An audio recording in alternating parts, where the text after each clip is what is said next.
Unfortunately, we have a problem with leadership. And that is because most of us have experienced leadership that wasn't ideal. We've experienced micromanaging. We've experienced absent leadership, where you felt like you had no direction or guidance. In some extreme situations, we've experienced narcissism and bullying. That means that most of us, the only thing we know about leadership is what we don't want. We don't have great examples of awesome leadership, of the kind of leadership that keeps us engaged, doing our best, fulfilling our full capacity and potential. But it doesn't mean that we have to keep it that way or stick with it or live with it, however you want to put it. Because I'm going back to an episode about leadership that I did a while back, and it's all about 5 key leadership principles that you can use to elevate your leadership if you're a leader, to guide your supervisors and managers if you're in an upper middle management position, or to evaluate the leadership that you're under. Is your leader meeting your needs in these key 5 areas? So take a listen to episode 158, where I'm going back to revisit 5 key leadership principles for amazing results. All right, my friends, I'll talk to you again soon. Now, the problem is great leadership isn't always modeled for us. I think we can all think of times when we worked for a manager or a leader and we just didn't feel supported. We didn't feel like we were trusted. There are leaders who micromanage and create toxic work environments by showing favorites or even extreme things like bullying. So when your only experience of leadership is leadership that wasn't good, then sometimes it can be hard, especially earlier in your career, it can be hard to create great leadership traits within yourself or develop the leadership traits that you naturally have so that you can be employing those, applying those in your role and help your team become successful. So that's why I want to talk about these 5 leadership principles. These get to the heart of leadership so that you can focus on them, develop them, elevate in any area that you feel is lacking, and become the leader that you know you want to be. And I bet you that when you start focusing on strengthening your own leadership skills, you will also start to remember some of the quiet leaders in your life that made a big difference. And they don't even necessarily have to be managers. You may have worked alongside someone who just showed up as a leader, and you start to recall and remember them. Well, now you can make them one of your leader role models as you start to dive into these 5 principles and develop. The good news is that you have time to become a great leader. You don't have to become a great leader overnight. You can invest in yourself and you can tweak and fine tune all along the way and become better and better and better. Because here's also what I know is there are things that are going to happen day in and day out that will be challenges to your leadership. There are going to be projects and plans and strategies going on in your company that will challenge your leadership level today and create an opportunity for you to elevate. And when you go back to these 5 principles, you'll figure out, okay, this is the one that I need to develop. This is the one I need to spend some time on. So let's dive into those 5 principles. The core leadership principles that I want to talk to you about today are competence, communication, character, clarity, and care. Let's jump right into competence. Well, competence isn't just knowledge.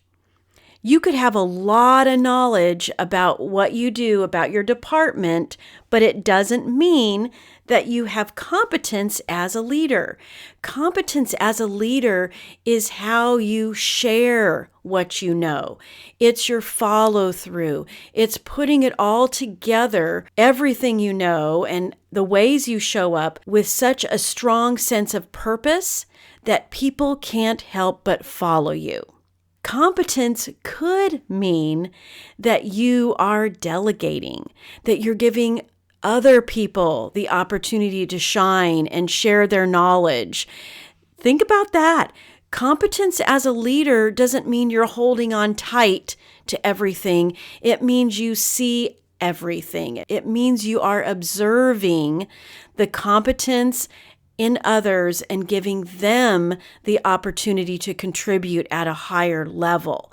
Competence as a leader is awareness, and it's awareness of the skills, abilities, and qualities that you bring to the table, but that everybody else around you brings to the table as well. Communication.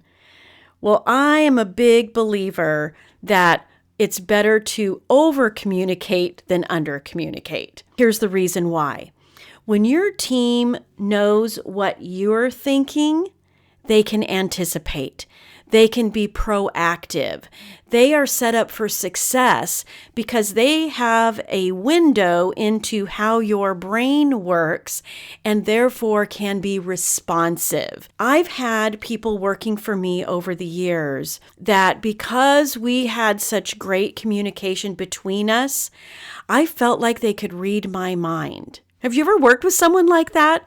I can think of a very specific situation as a director of marketing where one of my graphic designers would come in and we would start brainstorming together. We'd start collaborating together.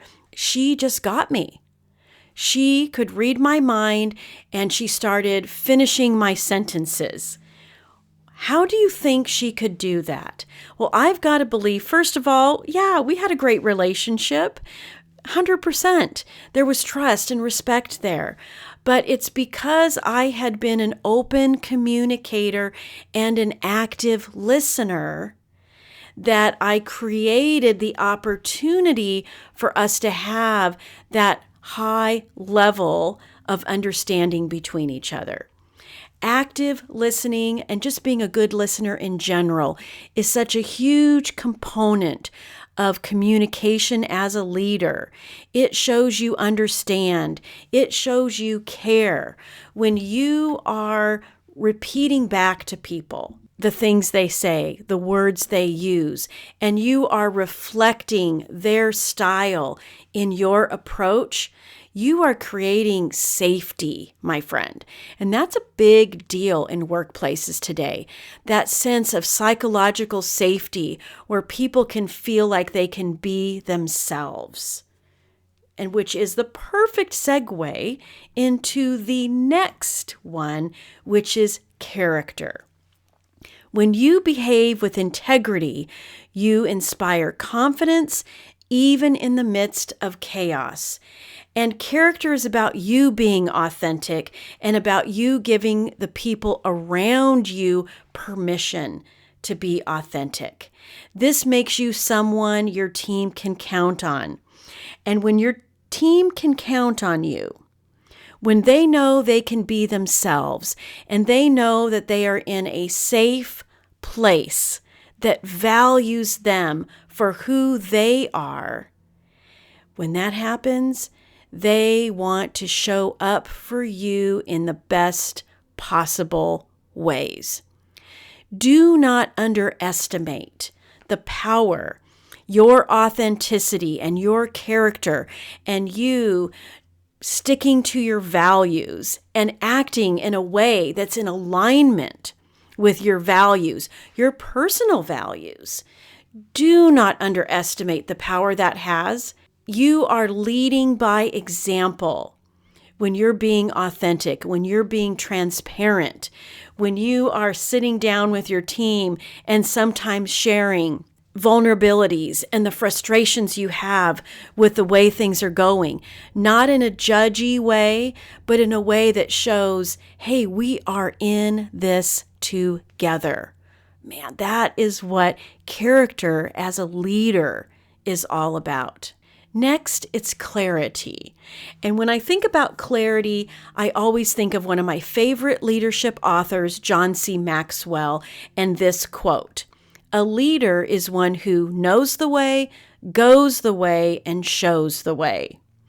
When you're clear about your vision for your business, when you're clear about your vision for your team, when you're clear about your vision for yourself, lots of things fall into place. And this doesn't mean that you have all the answers. That's not what clarity is about. Clarity may mean that you know the way, go the way, and show the way in this moment. It means you're open to receiving information to help figure things out, to help clarify.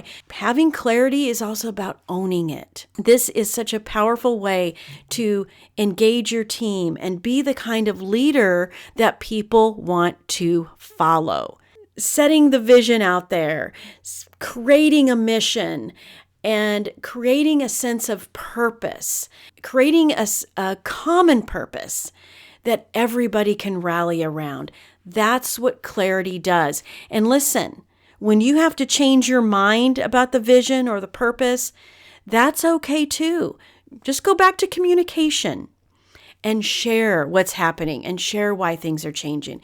I think you can start to see now how all of these 5 principles are so interrelated and interdependent on each other.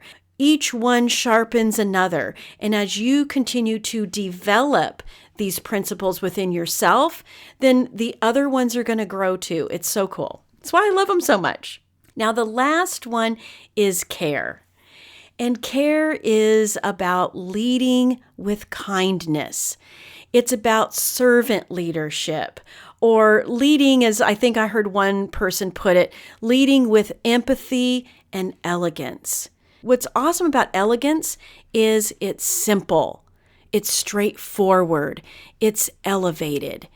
This is a way that you can lead with care. It doesn't have to be complicated. It can be super simple, like walking around on a Monday morning, or calling people individually, or doing a Zoom meeting, one-on-ones, and just saying, hey, how was your weekend? How are you doing today? Anything keeping you up at night right now? Having true care and concern for the growth and well-being of your people and your teams leads to sustainable, duplicatable workplace success, because one thing leads to another. You create traction, you create motivation. It all works, my friends. So in closing, and to kind of take this to another level, I want you to ask yourself 5 questions. How would you measure competence for yourself and for your team? What would you look for? When does communication matter most? Sometimes I think we as leaders want to communicate during hot topic kinds of items, but think about flipping the script a little bit on that. What's another time when communication could really matter? What's your definition of character? What does it look like for you to show up as someone with character, with authenticity? Why does clarity matter in the workplace?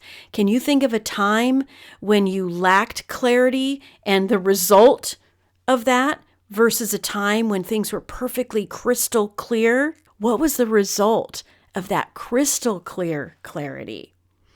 And then what words do you think describe care and why? Take it a step further. How could you elevate your care? Is that a handwritten thank you note?